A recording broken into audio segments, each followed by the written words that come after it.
Man is in the room. তাহলে দেখো এখানেও ইন দ্য রুম আছে, এখানেও ইন দ্য রুম, উপরেও ইন দ্য রুম। তাহলে উপরে যেটা আছে এটাকে আমরা প্রিপজিশনাল ফ্রেজ বলবো। যখন এটা আবার এখানে সেন্টেন্সের মধ্যে ব্যবহার হয়েছে, সেন্টেন্সের প্যাটার্নটা দেখো, এই ফ্রেজটা ব্যবহার হচ্ছে একটা নাউনের পরে। আমরা জানি নাউনের সাথে যে ফ্রেজ ব্যবহার হয় সেটাকে আমরা অ্যাডজেক্টিভ ফ্রেজ বলি। তাহলে এখানে এটা হচ্ছে অ্যাডজেক্টিভ ফ্রেজ। আবার যদি আমরা নিচে দেখি, নিচে হচ্ছে আবার এটা অ্যাডভার্ব ফ্রেজ, এটা ইন্ডিকেট করছে একটা জায়গাকে। আর ভার্বের পরে যেহেতু বসে, definitely adverb phrase. The man is in the room. আসসালামু আলাইকুম সবাইকে। Hope all of you are well and having a great time. So today we are going to talk about a very important topic, and that is prepositional phrase. So আজকে আমরা prepositional phrase নিয়ে আলোচনা করব। So আমাদের prepositional phrase জিনিসটা কি, এটা নিয়ে একটু আমরা দেখে নিই। প্রিপোজিশনাল ফ্রেজ কাকে বলে, অথবা এই প্রিপোজিশনাল ফ্রেজ জিনিসটা কি? এই প্রিপোজিশনাল ফ্রেজ হচ্ছে যে ফ্রেজ একটা প্রিপোজিশন দিয়ে শুরু হয় এবং শেষ হয় প্রিপোজিশন অথবা নাউন দিয়ে, সেই ফ্রেজটাকে আমরা প্রিপোজিশনাল ফ্রেজ বলে থাকি। তাহলে আমরা মাথায় রাখবো, যে ফ্রেজ এর শুরু হয় নাউন প্রিপোজিশন দিয়ে এবং শেষ হয় নাউন অথবা প্রিপোজিশন দিয়ে, that is called prepositional phrase. And a prepositional phrase can be used an adjective or adverb phrase. So একটা prepositional phrase adjective phrase হিসেবেও ব্যবহার হইতে পারে, and adverb phrase হিসেবেও ব্যবহার হইতে পারে। So আমরা দেখি তাহলে আমাদের একটা prepositional phrase এর গঠনটা হচ্ছে, শুরুটা হবে প্রিপোজিশন দিয়ে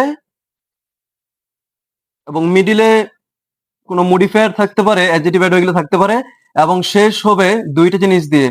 একটা হচ্ছে প্রিপোজিশন দিয়েও শেষ হইতে পারে, এবং আরেকটা বিষয় হচ্ছে শুরুটা হবে প্রিপোজিশন দিয়ে এবং শেষটা হইতে পারে নাউন দিয়ে।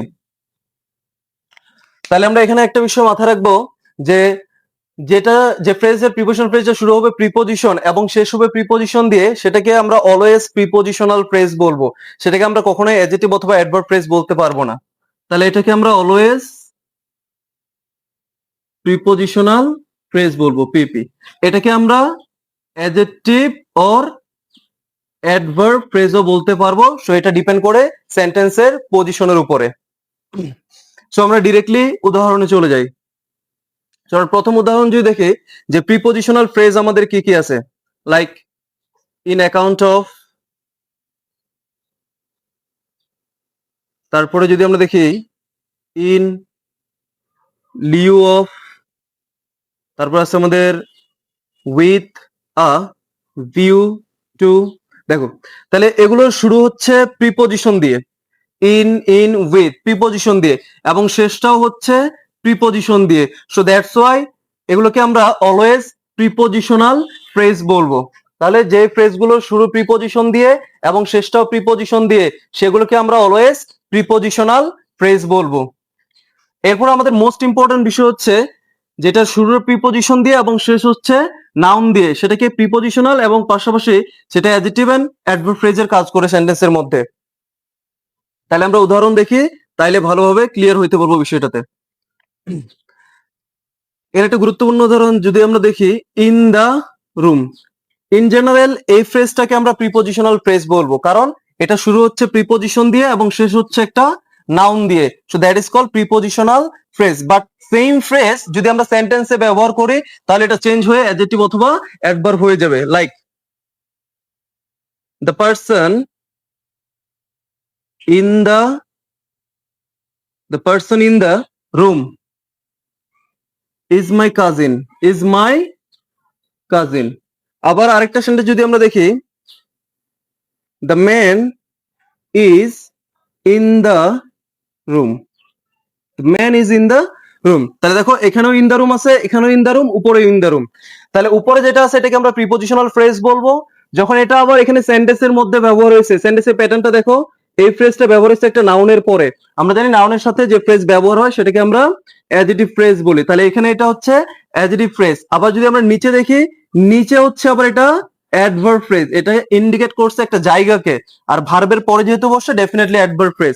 The man is in the room, মানুষটি রুমের মধ্যে আছে। তাহলে এখানে এটা হচ্ছে অ্যাডভার্ব ফ্রেজ, এখানে এটা হচ্ছে অ্যাডজেক্টিভ ফ্রেজ, আর এখানে ইন জেনারেলি আমরা বলতে পারবো প্রিপোজিশনাল ফ্রেজ। তাহলে আমরা মাথায় রাখবো, আমাদের প্রিপোজিশনাল ফ্রেজের শুরু হচ্ছে প্রিপোজিশন দিয়ে এবং শেষ হচ্ছে প্রিপোজিশন দিয়েও শেষ হইতে পারে এবং নাউন দিয়েও শেষ হইতে পারে। যদি প্রিপোজিশন দিয়ে শেষ হয় সেটাকে আমরা অলওয়েজ প্রিপোজিশনাল ফ্রেজই বলবো, like in account of, in Liu of, with a view to, look forward to, এগুলো সবসময় প্রিপোজিশনাল ফ্রেজ হিসেবে কাজ করে। এবং যেটা শুরু প্রিপোজিশন এবং শেষ নাউন দিয়ে, সেটা in general prepositional phrase, but সেন্টেন্সে ইউজ হইলে সেটা অ্যাডজেক্টিভ হবে, আর না হলে অ্যাডভার্ব হবে। যদি সেটা নাউনের সাথে ব্যবহার হয় অ্যাডজেক্টিভ ফ্রেজ, আর যদি ভার্বের পরে কোনো জায়গাকে ইন্ডিকেট করে তাহলে সেটা হয়ে যাবে আমাদের অ্যাডভার্ব ফ্রেজ।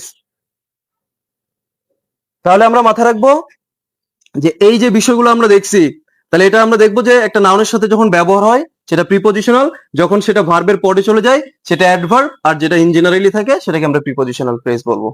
তো আশা করছি এই ক্লাসের মাধ্যমে তোমাদের প্রিপোজিশনালের সাথে যে অ্যাডজেক্টিভ এবং অ্যাডভার্বের একটা সম্পর্ক, সেই ধারণাটা তোমরা এই ক্লাস থেকে ক্লিয়ার হইতে পারবা যদি ক্লাসটা ভালোভাবে করো।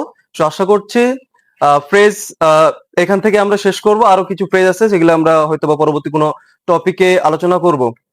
তো ততক্ষণ পর্যন্ত সবাই সুস্থ থাকো, ভালো থাকো, দেখা হবে নেক্সট ভিডিওতে। ধন্যবাদ সবাইকে।